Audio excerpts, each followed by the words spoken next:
Ang channel na ito ay ginawa upang makatulong sa ating mga bataang Pinoy welder na nais magtrabaho sa barko. Ano pang natin nyo? Subscribe na! Alright, so welcome back to my channel, Sips Peters TV. At itong portion na to ay ito yung karugtong dun sa part 1. Bali, itong video na ito ay part 2 na. So, dito na tayo at nag-aasinta na tayo sa ating flans. So kamukha nung sinasabi ko sa inyo na kailangan nating i-double check ang ating pag-susukat sa side by side na flans at saka front and aft upang makakasiguro tayo nga nasa alignment ang ating flans. Dahil once na medyo tabingi ng kunti ay mahirapan na tayong ilapat dyan kahit pa higpitan natin ang bolt. So kailangan talaga, para walang problema mangyari, kailangan talagang ipantay natin o i-align natin yung flans. Kailangan itong dalawang flans na to ay magka-align talaga. Once nga may isa dyan na lumihis, mahirapan ka nang idikit doon sa barbula na pagkakabitan yan. So kailangan nating mailapat natin. May mga kunting diferensya pero hindi yan palakihan. Yung tama-tama lang, yung hindi naman talaga mapiperfect natin yan. May mga difference ng kunti. Ay may problema ng mga 2 mm, kaya pa yang idikit ng bolts, pero pag lumampas nun ay hindi ko na masabi kung maidikit pa ba yan. Dahil sa laking tubo na yan, hindi yan flexible. Hindi katulad yun sa mga maliit na tubo ay kaya nating higpitan lang yung bolts ay lalapat na. Pero sa ganito kalaki na 10 inches ang branch at 14 inches ang header, napakahirap tong idikit. Although kahit malaki yung bolt ilalagay mo, malulose thread lang yun. So para maiwasan natin yun ang ganun na mangyari, kailangang siguruhin natin na magka-align itong dalawang flans. At hindi lang sa alignment ng flans ang titingnan natin dito, pati yung distance sa magkabilang flans. Kailangan talaga magkapareha, dahil once nga tumutugma ang una nating flans, pati yung kabila tumutugma na rin. So ganun ang principle dito sa ating ginagawa na tubo. Yan. So ngayon ay pagkatapos kong na-align yung dalawang flans, ay wini-welding ko na itong gitna na branch na rin na 2 inches. So ang ginawa ko dito, para medyo matibay-tibay, kasi wala akong makita na 2 inches na tubo na schedule 80. Mayroon akong nakita na tubo na schedule 80 ay 3 inches. So yun ang ginagamit ko. Nag-adjust na lang, nagturno na lang ako doon sa butas ng flans para magkasya yung 3 inches na tubo na schedule 80. So yun ang ginagamit ko.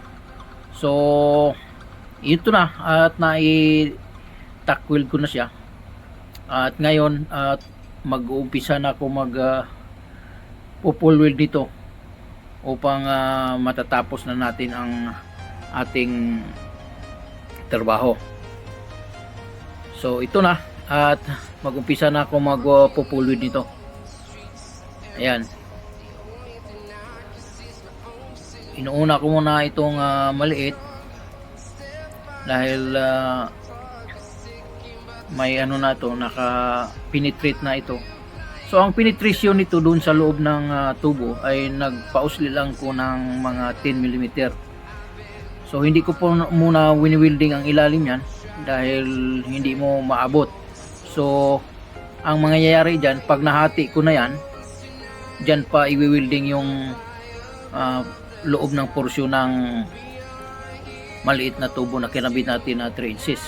Although mayroon siyang penetration, pero papatungan pa rin natin para makakasiguro tayo, dahil Pag iyan ay halimbawa nagli-leaking o may problema, so malaking trabaho, babaklas na naman. So kailangan ang trabaho natin dito is double check at panigurado talaga. So ulitin ko, pag yung tubo na yan ay mayroon siyang penetration. So makikita nyo naman sa pag-willing ko, makikita yan sa ilalim ang penetration. Pero dadagdagan pa rin natin pag nahati na yung tubo, dahil may access na doon pag may access na siya pag nahati mo na sa dalawang parte. So may chance ka na madagdagan yung welding ng maliit na tubo doon mismo sa loob. So ganyan ang ating ginagawa. Kailangan nating puliduhin ang ating mga trabaho upang tumagal naman siya kahit mga 5 years bawi na yun. Kasi yung tubo na pinapalitan natin almost 5 years na rin. So ganun pala ang lifespan ng tubo. Parehas naman sila na na schedule 80 din yun. Pero kinain ng kalawang gawa nung suction siya. So ang whirlpool ng seawater siguro doon siya nagkaroon ng manipis. Siyempre pag katagalan 24/7 ang gamit, ang whirlpool ng tubig kinakain yung wall, kaya doon nagsimula ang pagninipis ng branch. Ang header, wala naman akong nakitang malaking damage. Ang malaking damage lang ay doon sa mismong branch, itong saddle T. Doon mismo ang manipis na talaga. Dahil sa whirlpool, siyempre pag saksyon ng centrifugal pump, magkaroon ng whirlpool yung seawater. So naghihigop doon sa may bandang saddle T, dahil ang tubo natin ay 14 inches, 18 inches. So nagkaroon ng reducing. So ang whirlpool nun nag-create siya ng parang ipo-ipo doon sa loob para makapasok doon sa centrifugal. So pati yung wall niya nagkaroon siya ng dandahan na nagninipis, kaya doon nag-umpisa ang leaking. Plus seawater pa ito. So maraming cause dito, dahil maalat, dahil sa whirlpool niya, saka yung kalidad ng tubo. Dahil yung tubo na yung isa, mas maganda nga yun nung una dahil siya yung galvanize yung labas lang ang galvanize, pero sa ilalim iwan ko kung nagalvanize yun, kasi di ko naman na yun nung pagkakating ko, ang lumalabas na galvanize yung labas, pero sa loob wala akong, siguro naubos na yun sa seawater, ganun siguro. Pero itong tubo natin ay 19 mm to na kapal. So sa palagay ko, pag sa 19 mm na yan, siguro naman aabot siguro to ng 3 to 5 years. Tsaka pagkatapos niyan ay pipinturahan naman natin ng epoxy. Yung epoxy na special, yung pangbalas, yung talagang pang seawater, ang ipapahid natin dyan sa loob, upang kahit paano ay tatagal siya ng ganun din na years na serbisyo sa tubo na ito. Ayan, yan ang mga technique dyan. At ang gagawin mo dyan na pag welding ay ganito kalaking tubo ay hanggang minimum niya 3 patong, root pass, hot pass at saka capping. Kung medyo hindi pa rin umuumbok, patungan mo pa isa, magiging 4. Yun ang ginagawa ko dito. Bali sa plans na ito at saka yung sa saddle T, bali 4 ang tinira ko. Bali tira ko ng 2.5 sa welding rod na LH sa root pass, Tapos nagka-cupping ako, hot pass ako ng dalawang beses ng 3.2 na LH. Then nagka-cupping ako ng 4.0 bari pang last. So maganda yung kalabasan niya at medyo natapalan yung kasi malalim yung pagka ginawa kong bikat doon upang matibay talaga. Dahil persado ito kasi 16 volts ang ilalagay namin dito, M20. So yan pag yan ang nagsabay-sabay na naghihigpit. Kung mahina-hina yung welding mo, baka mamaya magka-crack pa. So naniguro na ako na bali 4 yung pasada. Although ang normal talaga yan 3 pass, pero yung sa akin ginawa kong 4. Para sa akin lang yun. Bala na kayo sa inyo dyan kung gagawin yung 3. Basta sa akin, ginawa kong 4. Bali, nagdalawang hot pass ako at saka isang cupping at saka isang hot pass. Yun ang ginagawa sa tubo na yan. Iyan ang process ko dito sa ganito kalaking tubo. Pero sa ibang mga tubo ko na sa 12 inches pababa, 3 lang. Dito lang ako nag-4 na passing pa sa pag-welding kasi first time ko tong gumawa ng 14 inches dito sa barko na ito. Sa lahat ng mga barko na nagawa ko, pinakamataas yung sa akin 12 inches. Dahil kahit makikita niyo naman sa vlog ko, hanggang 12 lang ko. Ngayon lang ako paggawa ng tubo na 14 inches. So kaya naniguro na rin ako, 4 na pasada ang tinira ko. Yan. At pinupulwid ko na ito. Pagkatapos ng ipupulwid ito ay igagrind ko na. Then pag gagrind na,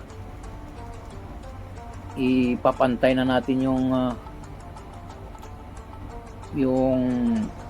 yung plants dito sa pag-grind. Pakikinisin natin kasi mas maganda yung makinis para pagdikit dun sa kabilang plants na pagkabitan natin ay walang problema. Kasi minsan ang ginagawa ko, ang welding ay pinaumbo ko level dun sa mataas pa dun sa plants para pag grind ko ay pantay na pantay siya. Pero dito sa gagawin kong ito, ang ginawa ko ay bumaba ako ng 10 mm para makakuha ako ng tibay sa plansa. Kasi ang plansa na to ay may 25 mm na kapal. So pag ibaba ko yung tubo ng 10 mm, so mayroon akong 10 mm na space na pag-weldingan ko para kumapit husto ang tubo doon sa mismong plants. Pero hindi naman lampasan mo ng 10 mm dahil pag lumampas ka doon sa gitna, halimbawa 25 mm ito, pag bumaba ka doon sa 15, so mabibingkong na yung plansa mo. Yung plants mo mabibingkong na yun. Kailangan 10 mm maximum doon lang para enough na ang space niyan para sa pag-wiwilingan mo hanggang pumantay ka doon sa plants. Hindi na yan magbibingkong kasi yung napansin ko may tinira ako na plansa, ang kapal ng plansa ay 20 mm. Ngayon ang nasobrahan ko ng cutting, umabot ako ng 15. Bali ang pumasok na lang doon sa tubo ay 5 mm. So hanggang winiwildingan hanggang pumantay doon sa plants yung welding, pati yung ilalim winiling ko. So napapansin ko parang nabingkong yung plants. So nung ginamitan ko ng steel roller, so napansin ko talagang tumaas yung gitna, tapos yung outside na plants ay bumaba. So ang ginawa ko ay ginagrind ko na naman ulit. Nag-grind ako ng flap disc. Ginagrind ko ng flap disc para pumantay sana. So nagdubli yung trabaho. So ganun pala ang plants. Wag mong isagad. Kailangan talaga di mo umabot dun sa gitna. Yan. Kami doon sa Japan, ang ginawa namin, nasa 5mm lang ang binaba namin. Ngayon lang ako dito sa barko na gumagawa ako ng 10mm hanggang umabot ako ng 15 na pababa sa tubo. Doon ako naka-experience na hindi pala maganda. Tama pala yung hapon na 5mm na ibaba sa ang tubo. Kasi mabibingkong talaga. Noong una hindi ako naniwala. Dito ko na-prove na pangit pala pag masyadong ibaba ang tubo kaysa plants. Kasi mabibingkong pala. So yun lang. Sa ganito kalaking tubo, ang maximum ko lang dito 10mm. Hindi naman siya nabingkong kasi malaki naman yung plants at saka yung kapal niya 25mm. So mayroon pa siyang penetration na 15mm dahil 10mm lang pinababa ko. Ayan. So ang unang-unang tinira ko dito yung sa loob ng saddle tee. Tira ako dito ng 3 pasada. 3 pasada ang tinira ko dito. At pagkatapos niyan kabila na naman hanggang matapos kong pagpupulod itong lahat ng plants. Bali 5 plants ito. Kailangan ipulod lahat yan bago butasan yung saddle tee. Kasi wala pang butasan ngayon yan eh. Yan. Ayan na ini-welding ko na yan upang matapos na ito at request na kami ng hot work kasi kailangan ng hot work gawa nung yung tubo doon kailangan talagang katingin, hindi pwedeng ilabas ng buo. Kaya siguro mula ngayon mga 2 to 3 days magbibigay na yan ng opisina ng hot work. So may chance pa ako matapos ito. Bali itong trabaho ko na ito, bali pangalawang araw ko na ito. Kasi umpisahan ko ng umaga alas 8 hanggang alas 5. Tapos kinabukasan ulit. Yan, bali mag 16 hours na ako sa trabaho sa tubo na ito. Kasi kahapon 8 hours, ngayon din 8 hours. Yan. Yun ang technique lang natin dito na hindi mabibingkong yung ating feeder. Huwag mo munang butasan. I-welding mo na lahat yung saddle tee pati plansa saka na bubutasan. Ayan. Yan ang tinira ko dito. Marami-rami rin ang naubos natin na wheeling rod. Gawa nung maraming wheelingin. So ang wheeling rod na tinira natin dito ay LH 7018. Wala akong tinira dyan na 6013 dahil gusto ko yung 7018 para matibay. Yung iba, ang ginamit nila ay gumagamit sila ng 6013, 6012. Pero sa akin, hindi ako gumagamit yan. Kasi gusto ko lang 7018 lahat. Yung, wala namang problema kung gagamit kayo ng 6012 sa root pass o 6011. Tapos mayroong 6013. Depende sa inyo kung anong gusto niyo. Yung sa akin kasi, okay, medyo mahaba-haba na ang ating video ay may part 3 pa ito at susundan nyo lang at marami pong salamat.